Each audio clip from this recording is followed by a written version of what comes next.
Bismillahirrahmanirrahim. Assalamualaikum warahmatullahi wabarakatuh. Alhamdulillahi rabbil alamin. Amma ba'du. Yang terhormat Al-Ustadz Dr. Azkia Muharram Al-Bantani MPDI dan kawan-kawan sekalian yang berbahagia. Di sini saya Habiel Ramadan akan memenuhi tugas ulangan tengah semester dan akan mempresentasikan presentasi dengan berjudul faktor penyebab keunggulan mufradat Arab.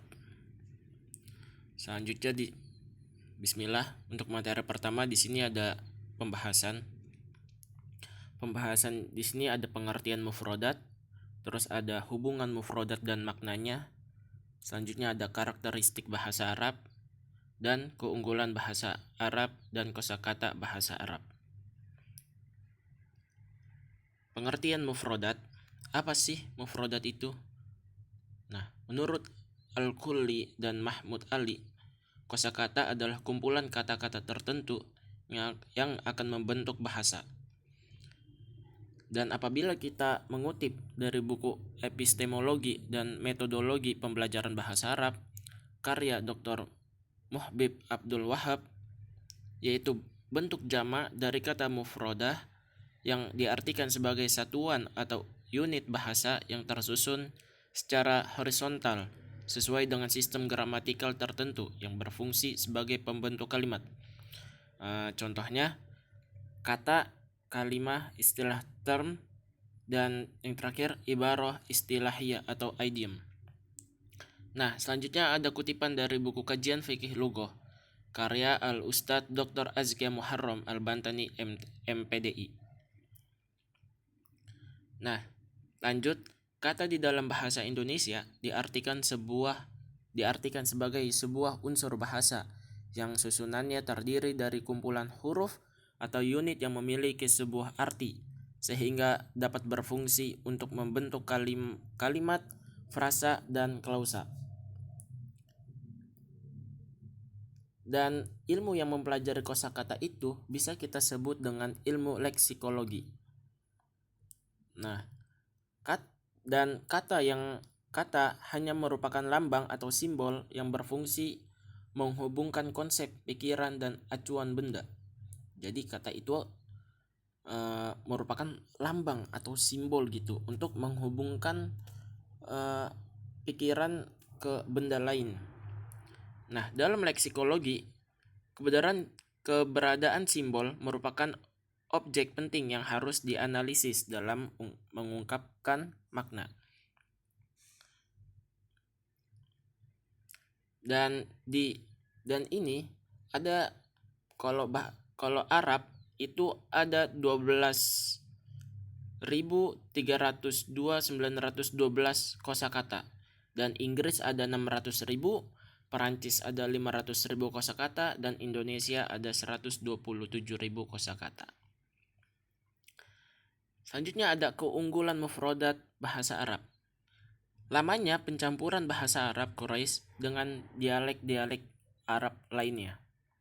Jadi bahasa Arab Quraisy itu kadang suka bercampur gitu dengan dialek-dialek Arab lainnya atau accent Arab lainnya. Selanjutnya ada penyusun kamus tidak hanya mengambil dari Quraisy saja. Karena kalau kamus itu kita mengambil dari dialek Arab lainnya. Selanjutnya ada penyusun kamus banyak menuliskan kata-kata kuno dalam penggunaannya dan mengganti dengan kosakata lain. Selanjutnya ada banyak kata yang memiliki arti yang sama tetapi digunakan secara kiasan. Selanjutnya ada banyak nama yang mereka sebutkan tetapi kebanyakannya digunakan untuk kata sifat. Dan yang terakhir banyak kata yang bersinonim tetapi masing-masing menunjukkan situasi khusus yang agak berbeda. Nah, keunggulan bahasa Arab, mufradat bahasa Arab, yaitu ada beberapa kata yang diragukan dalam bahasa Arab yang disembunyikan dalam kamus mereka dan dipalsukan atau bisa kita sebut disalahartikan gitu. Nah, ini menyebabkan banyak sebab. Penyebab terpentingnya itu ada dua.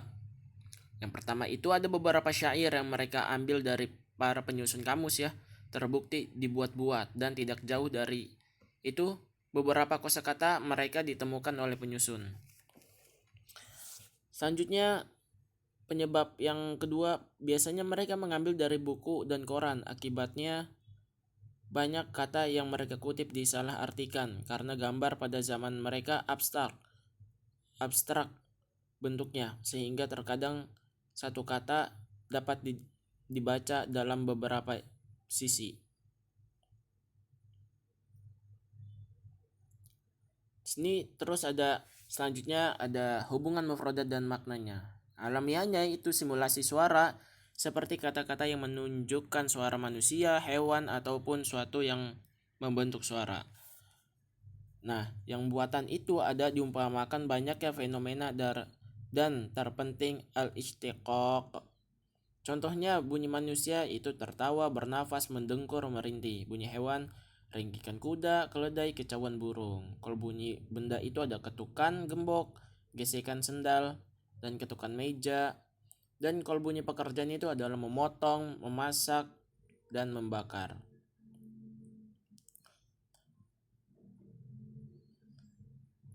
Hubungan mufradat dan maknanya. Epistemologi yaitu cabang ilmu linguistik yang menelusuri asal-usul kata secara historis. Selanjutnya ada homonim, homofon. H1, beberapa kata yang sama baik pelafalan maupun tulisan tetapi berlainan maknanya. Selanjutnya ada kata-kata yang berhomonim, hanya sama bunyi tetapi ejaannya tidak sama. Selanjutnya ada polisemi, sebuah kata yang maknanya lebih dari satu sebagai akibat adanya lebih dari sebuah komponen konsep makna pada kata tersebut. Selanjutnya ada sinonim, dua kata atau lebih yang maknanya kurang lebih sama. Nah, sini ada hubungan mufradat dan maknanya juga masih di sekitar situ. Ada antonim, dua buah kata atau lebih yang maknanya itu berlawanan. Dan di sini ada juga hipernim dan hiponim, yaitu kata-kata yang maknanya melingkupi makna kata-kata yang lain. Dan ada lagi kata yang maknanya termasuk di dalam makna kata atau ungkapan lain. Di situ ada disharmoni, apabila beberapa kalimat berada di dalam satu bidang makna, namun tiap-tiap kata tidak menjadi lawan kata dengan kata lain dan tidak pula menjadi bagian dari makna kata yang lain. Itu menjadi 4, parsial, sirkulasi, organisasi, dan asosiasi. Selanjutnya yang terakhir yaitu konotasi, yaitu nilai rasa kata atau pandangan baik, buruk, atau positif negatif yang diberikan oleh sekelompok masyarakat bahasa terhadap sebuah kata. Nah, di sini ada karakteristik bahasa Arab, yaitu ada perbedaan jenis, struktur, i'rab, kata kerja atau gramatikal. Kalau perbedaan jenis yaitu ada bahasa amiyah dan fusha, struktur kalimat itu ada unsur makna, i'rab itu ada integrasi dua kata, dan kata kerja dan gramatikal itu adanya tasrif. Keunggulan bahasa Arab sendiri yaitu bahasa kitab suci Al-Quran dan hadis. Selanjutnya ada salah satu bahasa resmi PBB. Selanjutnya ada bahasa nasional lebih dari 25 negara di kawasan Timur Tengah. Dan lugha al-adab dan bahasa warisan sosial budaya. Dan yang terakhir, bahasa yang menampung kebutuhan para penggunanya. Selanjutnya yang materi terakhir yaitu keunggulan kosakata bahasa Arab dibanding bahasa Inggris. Yang pertama itu luas dan kaya, banyak digunakan oleh halayak orang. Punya banyak makna gitu.